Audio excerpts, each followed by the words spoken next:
Shalawam Israel. I'd like to give all praises, honor, and glory to YAHAWAH, YAHAWASHI, double honors to the apostles and elders of Great Millstone, and Shalawam to Lek out there doing this work of faith and labor of love and true sincerity. Brothers was sitting around, and brother brought up the show on Netflix, called The 13th. So brothers pretty much wanted to go through this, Lord willing, probably chop it up into segments, because it's pretty long.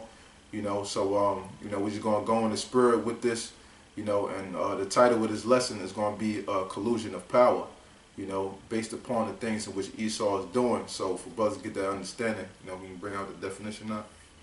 Collusion. Collusion is an agreement between two or more parties, sometimes illegal and therefore secretive.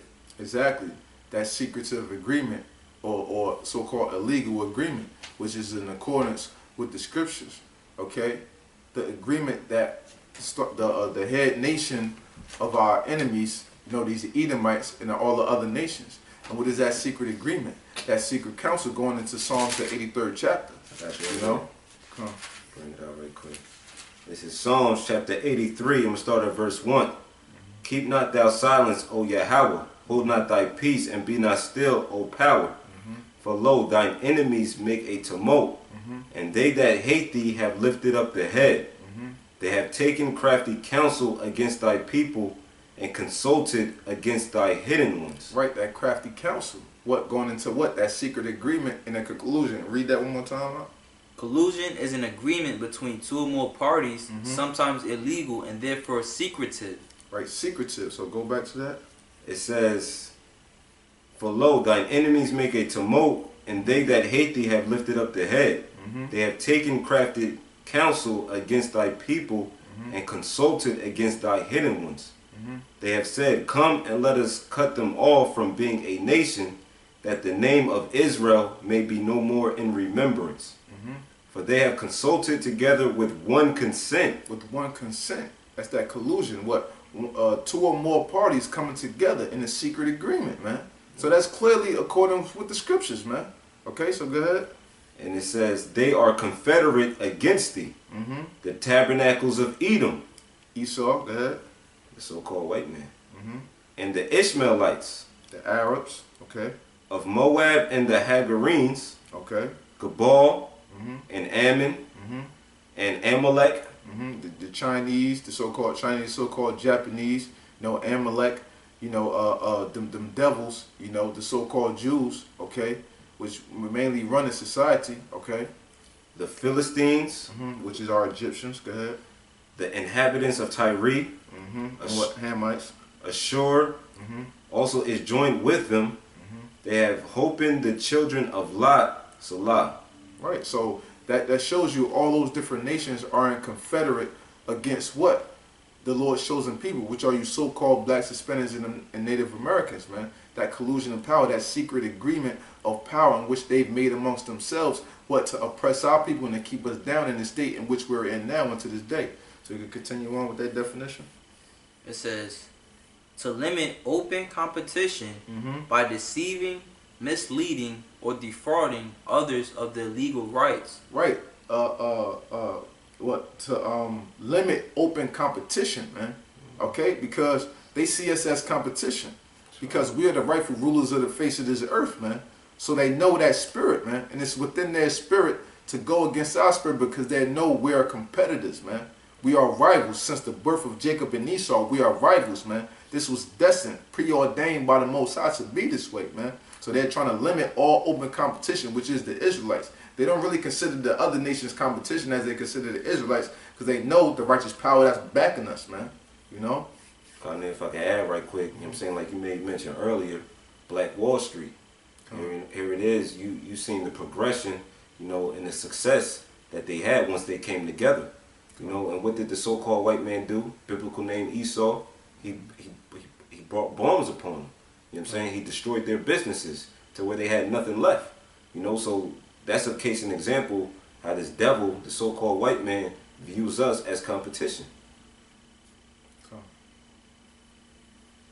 It says, I'm going to read it again. To limit open competition by deceiving, misleading, or defrauding others of their legal rights. or to obtain an objective forbidden by law, typically by defrauding or gaining an unfair market advantage. Right, by gaining what? An unfair market advantage, man.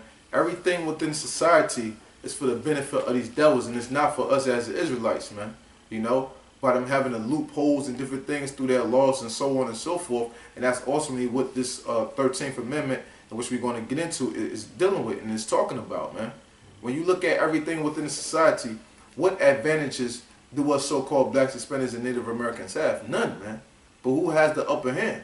These devils and these other nations, you know, that come onto this country, man. You know, like I was just on a job earlier, and this is one guy, he always hounded me for his check, okay? And he's an immigrant, you know, a Polish or something like that, just came into this country, and all he do is sit on his ass and look for his check every damn week, man. Which goes to show you, if our people was to come over here, we not getting no advantages like them. We not setting up stores and setting up storefronts and having our own buildings, so on and so forth. But these other nations coming here and they're set up, okay? Because it's all within these devils' plan to keep us down. As long as the other nations is above us, they don't care. As long as the blacks, Hispanics, and Native Americans, they're not getting ahead, they're not getting above, man. You know? If I could add, it says, or to obtain an objective forbidden by law. Now, we know that this world was made for our sakes, you know, and basically, the Most High, in the scriptures, the Most High, like, he was being funny at one point, I believe. Brothers always bring it out, how he was saying, like, if the moon and the sun go away, that's when Israel goes away, man. So they trying to set up laws and try to set up snares and traps, you know, to destroy us, man. Because if they do that, then the Most High is bound by his word. So if they do that, you know, then they would be the next rulers. But that's not going to be, man. All right, I have a precept, Jeremiah 50:7. All that found them have devoured them, and the adversary said, we offend not, because they have sinned against the Lord, the habitation of justice, even the Lord, the hope of their fathers. So right, you know, they set up snares, hoping to build a bad rapport with us, man. I'm gonna get that definition. You know, while the brothers getting it, you know, when brothers, you know, put on the documentary, you know, the 13th Amendment, you know, you're going to see the different snares that these devils came up with to further oppress the nation of Israel, the so-called Negroes, Latinos, and Native American Indians, you know, because, you know, when you look at the certain scenarios that these devils, you know, put out there, it's ultimately going contrary to the law, statutes, and commandments of the Heavenly Father, you know. But what? Jake bit the bait, you know, so with him making that, bringing out that scripture, you know, these devils hold themselves not accountable because we bit the bait. And going into what the brother was saying, it says typically by defrauding or gaining an unfair market advantage, man. That, hey, you know, that sums it all up. It says, let me see, it is an agreement among firms or individuals to divide a market, set prices, limit production, or limit opportunities. Right, to divide the market, man. You know, divide the market, you know, from the Edomites to the other nations, to the Jakes, the Israelites, that's all at the bottom, man. Dividing the market. We can't get the top jobs within the society. We got to go through constant troubles. I've been constantly seeing different articles and people posting up things on, you know, the alternative media, talking about how, you know, like it was in the airplane pretty much. You had one Jake woman that was supposed to have been a doctor. Somebody had chest pain or on the airplane. But then she kept getting questioned, was she really a physician? Asking what her credentials, asking all these questions while somebody was about there over to die. But then the Edomite came, and then they said, nah, it's okay, man. And let him come up and deal with it. You know what I'm saying? So we see how with these different things, we're always discriminated against, man. And how they limited different things for us to constantly stay down. So you can read that part one more time. It is an agreement among firms or individuals to divide a market, set prices, limit production, or limit opportunities. Right, limit production, limit things that's built up within our communities. If something goes down in the Edomite neighborhood, they'll easily build that back up or restore that afresh. But when things happen in the hood, or whatever the case may be, things get forever to taken care of. The streets is all messed up, buildings is torn down, things never get done. Unless they want to gentrify the neighborhood, man. Right. You know? But and they what's the last one said? What, limit opportunities. What opportunities do we really have here, man? You know, Jake work at mainly warehouse jobs, little ins and outs, y'all, but there's no real opportunities here as these devils have, man. You know, we at the bottom of everything within this society. This society is not for us, you know. Any last points? Oh, Salaki, if I could add, and that's the false sense of hope that these Edomites, these devils, the so-called white man, you know, put as a plaque, you know, to frame America, the land of opportunity.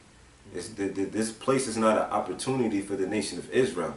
A certain place which was designed to be a prison camp for the so-called Negroes, Latinos, and Native American Indians can't be a place of opportunity. Cool. You know what I'm saying?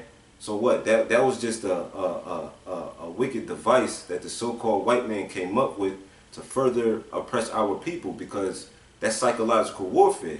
If you can make a certain group of people to believe there's hope, because that's what Barack Obama came with when he came into office as a so-called black man.